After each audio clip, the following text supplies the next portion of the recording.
नमस्कार, तहकीकात न्यूज़ की खास पहल चुनावी जंग 2021 में सभी का स्वागत है। आज हम लोग पहुंचे हैं टकटायर में।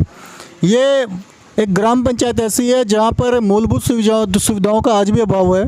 आज भी हम देखते हैं कि यहाँ पे खड़ंजे वाली सड़कें हैं, जो कि शायद आज से 20-30 साल पहले दूसरे स्टेटों में होती थी, परंतु बिहार है ये, यहाँ पे खड़ंजे वाली सड़कें आज भी जिंदा है।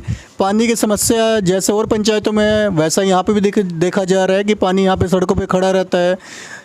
पानी निकासी का साधन नहीं है। हम एक उम्मीदवार से मिलने आए हैं, पवन जी से। अब पवन जी से मिलकर जानते हैं कि पिछले 5 सालों में विकास दर यहाँ पे इतनी धीमा क्यों रहा, और इस बार आप चुनाव में खड़े हैं, अगर आप चुनाव जीत जाते हैं तो कौन कौन से ऐसे कर रहे हैं जो करवाना सबसे पहले पसंद करेंगे। तो आइए मिलते हैं पवन जी के साथ। नमस्कार सर। जी नमस्कार। आपका शुभ नाम? पवन कुमार कर्ण। तो पवन जी, आपके ग्राम पंचायत का नाम क्या है? इस ग्राम पंचायत का नाम टिकटार। अगर मैं टकटायर की बात करूँ तो इसमें कितने गाँव की पंचायतें हैं? एक गाँव की हैं या ज़्यादा है? टिकटार में 5 राजस्व ग्राम हैं। कौन कौन से हैं, नाम बता सकते हैं? टिकटार, मधुपुर, सिरहुल्ली, बिशंभरपुर और कुसुमपट्टी। चलिए, अगर इन पूरे 5 गांव की जनसंख्या की बात करें तो लगभग कितनी जनसंख्या होगी यहाँ पर? लगभग 21,000 जनसंख्या है। 21,000? मतलब एक गांव, बहुत बड़ा गांव है ये तो। हाँ, बहुत बड़ा पंचायत, बहुत बड़ा पंचायत हो गया। पंचायत है। तो यहाँ पर वोटिंग कितनी होती है? यहाँ पर में कुल वोट 9,600 है, जिसमें 50% यानी 4800-4900 वोट यहाँ गिर जाता है। लगभग 5,000 के आसपास वोट गिर जाते हैं। इस बार हो सकता है उससे थोड़ी ज़्यादा भी गिर सकते हैं। संभव है, कुछ संभव है। इस पंचायत के अंदर कितने वार्ड हैं? इसमें 19 वार्ड हैं। तो 19 वार्ड में जल नल लगा हुआ है? 19 में करीब करीब लग गया है, लेकिन काम तो मेरे ही वार्ड में आज तक एक दिन पानी नहीं गिरा। तो किसी भी नल में जल है? मेरे मुताबिक 2 या 3 वार्ड है जो निश्चित रूप से सक्सेसफुल रूप से है, सक्सेस है। बाकी 17 वार्ड में क्या हुआ? सरकार के तो 18-20 लाख खर्च भी करवा दिए, तब भी लोग क्यों गंदा पानी पिएंगे? हाँ, तो सरकार का लूट योजना है ये।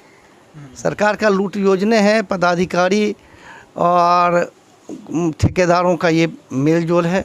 और कुल मिलाकर के सरकार का जो रुपया है, यदि 20 लाख का योजना है, तो जेन्युइन वे में यदि मार्केट से उसका जेन्युइन परचेज किया जाए तो वो 12 लाख से ज़्यादा का नहीं होना चाहिए। तो 7 से 8 लाख जो हैं ये पदाधिकारी, वार्ड मेंबर्स, बीडीओ या मुखिया मिलके खा जाते हैं, निश्चित रूप से खा जाते हैं, निश्चित रूप से खा रहे हैं। तो इसके ऊपर कभी कोई कार्रवाई नहीं हुई? कभी किसी ने इसके बारे में कोई सवाल नहीं उठाया? या आप लोग ही थे, आप लोग पिछले बार भी उम्मीदवार थे, इस बार भी उम्मीदवार हैं, तो आप लोगों ने कभी इसके बारे में कोई आरटीआई कुछ लगाया? हम लोगों ने रेगुलर आरटीआई, मैं आरटीआई एक्टिविस्ट ही यहाँ हूँ और मैंने रेगुलर लगाया, लेकिन इस सत्ता से परेशान हूँ। जबकि मैं सत्ताधारी दल से जुड़ा हुआ हूँ, सत्ताधारी दल से जुड़ा हुआ हूँ, लेकिन तब भी कहते हैं कि बिहार ब्यूरोक्रेसी से परेशान है।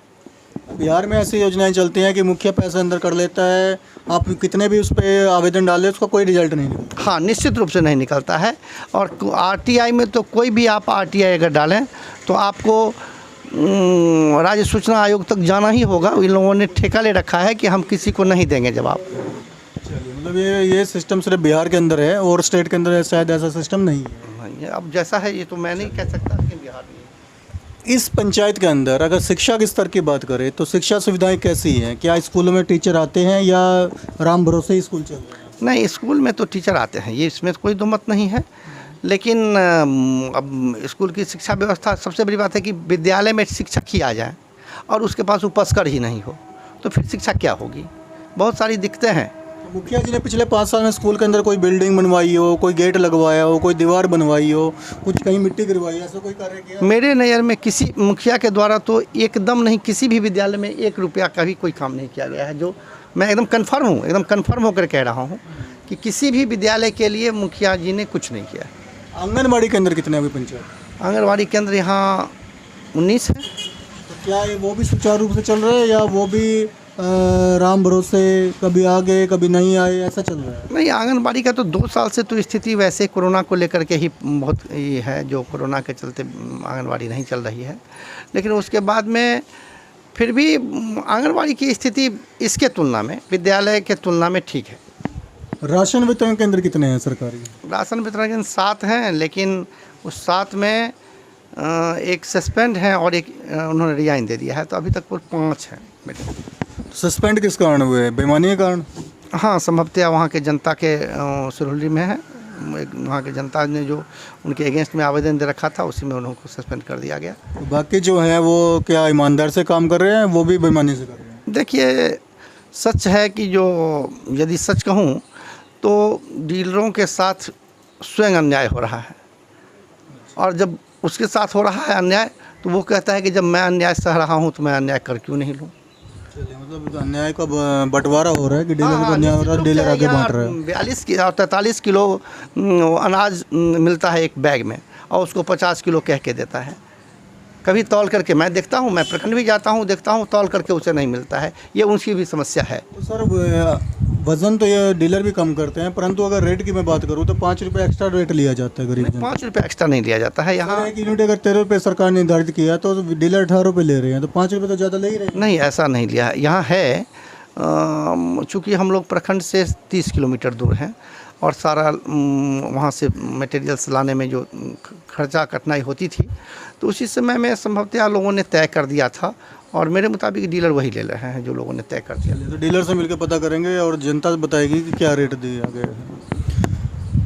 पिछले 5 साल में अगर मैं विकास दर की बात करूं, विकास के कितने कार्य आपके पंचायत में हो, ये बताएं। देखिए, सरकार का रुपया जितना भी आया, मेरे मुताबिक शायद ही कुछ रुपया मुखिया के यहाँ बचा हुआ होगा, लेकिन विकास के नाम पर में लूट हुई है। विकास के नाम पर लूट हुई है। या हाँ, इस पंचायत में सबसे मुख्य काम था जो यहाँ मान लीजिए पंचायत सरकार भवन नहीं है, हमारे यहाँ के जनता को जाना पड़ता है प्रखंड किसी काम के लिए, या बहुत ज़्यादा परेशानी होती है, उस पर में उसने कुछ नहीं सोचा। जल जमाव की समस्या है, तो मैं तो ये देखा हूँ कि गांव में यदि 2-2 फीट पानी लगा हुआ है, और जहाँ पानी लगा हुआ है वहाँ वो नाला नहीं बनाना चाह रहा है, वहाँ वो नहीं बनाया। और मैं ये 24 तारीख को, जिस दिन आचार संहिता लगी है, उस दिन एक काम स्टार्ट कर दिया था जहाँ पर एकदम पानी नहीं लगता है, उधर वो नाला बना रहा था, जिसको ग्रामीण लोगों ने रोक दिया, और प्रशासन से बात करके रोक दिया उसको, कह दिया कि नहीं ऐसा नहीं होगा, नहीं तो हम प्राथमिकी दर्ज करा देंगे यहाँ पर में। हाँ, इंदिरा आवास योजना, जिसको प्रधानमंत्री आवास योजना के नाम से भी जाना जाता है, क्या आपकी पंचायत में बंटवारा हुआ है? हाँ, निश्चित रूप से मैं देख रहा हूँ। वैसे जो मुखिया जी जो वर्तमान हैं अभी, उनका एक पोस्ट आया था फेसबुक पर, उसमें मैंने देखा कि मैंने 1100 के आसपास वो लिखते हैं कि मैंने इंदिरा आवास या प्रधानमंत्री आवास दिया, तो वितरण तो हुई है लोगों को, लेकिन मेरे मुताबिक अभी भी जो नीडी हैं वो बाकी हैं, और जो 2 तल्ला वाले हैं वो ले लिए हैं। तो क्या इंदिरा आवास में आपके यहाँ पे घूस का प्रावधान है? निश्चित रूप से है, बिना घूस का तो यहाँ हो ही नहीं रहा है। कितना घूस लुटेरा है। 20 से 25 हज़ार रुपये एक इंदिरा आवास पर में लिए जा रहे हैं। जैसा कि बिहार के और पंचायत में देख रहे हैं हम कि 25,000 रुपये इन्होंने फिक्स रेट रखा है, 25 से 30,000 रुपये ले लेते हैं, तो क्या यहाँ भी कौन लेता है? मुखिया लेता है, वार्ड मेंबर लेते हैं? नहीं, रियली वो अपना दलाल सेट है, कुछ वार्ड मेंबर भी दलाल का काम कर रहे हैं।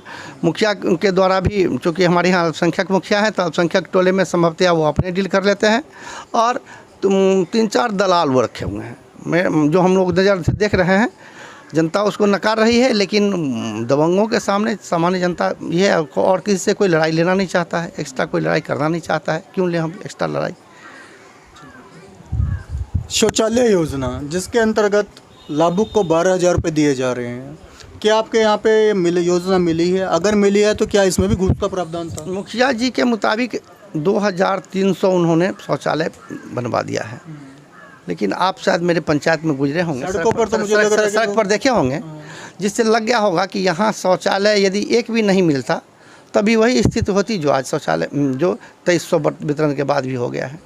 इसका कारण है कि उन लोगों से रुपया तो लिया ही गया है, निश्चित रूप से रुपया लिए बिना इन लोगों ने नहीं किया है, जिसका हम लोगों ने बहुत विरोध भी किया है। और उसके बाद भी लोगों की मानसिकता भी गिरी हुई है, लोग एडजस्ट नहीं कर पा रहे हैं। जैसे मेरा पैखाना भर जाएगा, हम नहीं करेंगे उसमें, तो मैं देखता हूँ रात में जिसके पास पैखाना है वो भी जा रहे हैं बाहर, शौचालय है बाहर जा रहे हैं। मैं पूछता हूँ भाई ऐसा क्यों करते हैं? अरे वो भर जाएगा तो फिर उसको साफ़ कौन कराएगा, ये कराएगा। तो मानसिकता को भी इन लोगों ने कभी लोगों को ऊंचा करने का प्रयास नहीं किया। लोगों को समझाया नहीं है कि इस खुले में शौच करना और घर पे शौच करने में क्या फ़र्क होता है। अगर खड्डा भर जाए तो खड्डा खाली भी हो सकता है, उसमें कुछ पैसे खर्च होते हैं।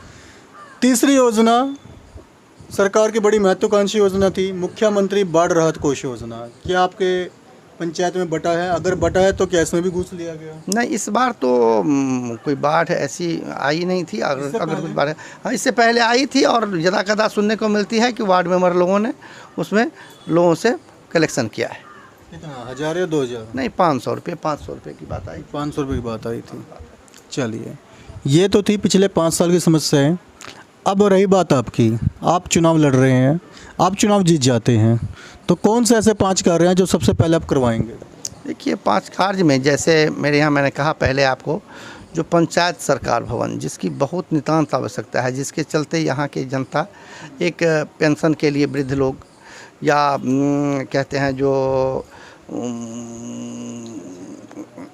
लोग दूर पड़ते हैं। हाँ, रसीद यहाँ से 30 किलोमीटर दूर है ना, या कर्मचारी दूर रहते हैं, तो पंचायत सरकार भवन सबसे पहला हमारा ये होगा कि हम लोग चाहेंगे कि पंचायत सरकार भवन बन जाए, जो हमारे जनता को पंचायत के बीच में, चूँकि ये पंचायत का मुख्यालय जो है वो टेक्टार में है और टेक्टार इस 5 गांव के बीच में एरिया पड़ता है, तो बीच 5 गांव में ये बीच में है। तो जब बीच में है तो अगर बीच में रहे तो सब सारे लोगों को सुविधा होगी, सभी हमारे यहाँ के जो नागरिक हैं उनको सुविधा होगी, तो वो हो जाए। दूसरा है कि जल जमाव की समस्या, जल जमाव व्यापक तौर पर यहाँ है। इस स्थिति में है कि कोई समझिए, जो आप जब आए होंगे तो देखे होंगे कि रास्ते के दोनों तरफ पानी जमा हुआ है, कोई खेती नहीं हुई है, तो उसके लिए सुचारू रूप से नाली का निर्माण हो जाए। तीसरा है जो शिक्षा व्यवस्था में जो सुधार हो, और उसके लिए शिक्षा व्यवस्था में सुधार के लिए जैसे मान लीजिए विद्यालय तक जाने के लिए रास्ता ही नहीं बना, विद्यालय तक जाने के लिए रास्ता नहीं है, ये तो बहुत बड़ी जुल्म है।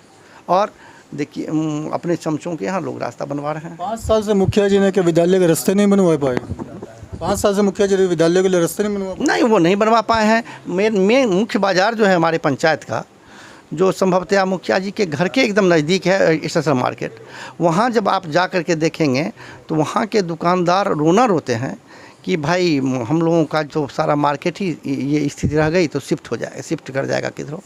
उन्होंने मुझसे भी कहा कि कहीं कोई उपाय लगे तो, लेकिन कोरोना काल होने के चलते न हमारे सांसद महोदय के पास में कोई फंड था, न विधायक जी के पास कोई फंड था जो हम उससे उन लोगों का कुछ मदद कर पाते। नहीं तो सांसद विधायक जी से जुड़ा हुआ हूँ और उन लोगों से कह करके समाज के विकास के लिए हम कुछ ज़रूर कुछ फंड लाने का प्रयास करते हैं। अशोक यादव जी हमारे सांसद हुए और डॉक्टर मुरारी मोहन झा विधायक हुए।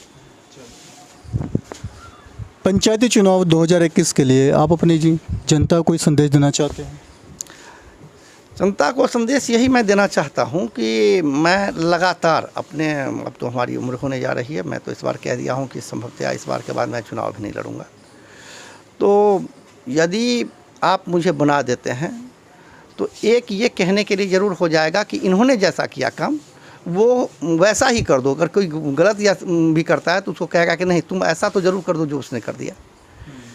मैं अपने लक्ष्य को बना रखा हूँ, जो मुझे सम्मान के लिए ये कर रहा, नहीं तो पेट चलाने के लिए तो ऐसे भी हमारी पेट चल रही है। और मैं अदर भी डिपार्टमेंट से भी जैसे ला करके किसी MLC MP MLA MLC या RWD वगैरह से ला करके चाहता हूं कि जनता को जो उचित सलाह है उस पदाधिकारी को जा करके देता हूं और उसके मुताबिक अपने यहाँ विकास करता हूं। और जनता को चाहूँगा कि मैं जनता की सेवा करता रहूँगा। केवल मुझे जिस ताकत से कर रहा हूँ, नहीं ताकत है मेरे पास तब भी कर रहा हूँ, ताकत हो जाएगी तो और थोड़ा सा और अच्छा से करूँगा। बहुत अच्छी बात कही पवन जी ने कि बिना पद पर रहते हुए भी ये जनता की भलाई के लिए कुछ ना कुछ कर रहे हैं। कल पद मिलेगा तो बहुत ज़्यादा कर सकते हैं। पंचायत में बहुत सारी समस्या हैं और समस्या का निज़ाकत एक ही है कि पवन जी को यहाँ का मुखिया बनाया जाए। तो आने वाले चुनाव में पवन जी को वोट दें और जुड़े रहे न्यूज़।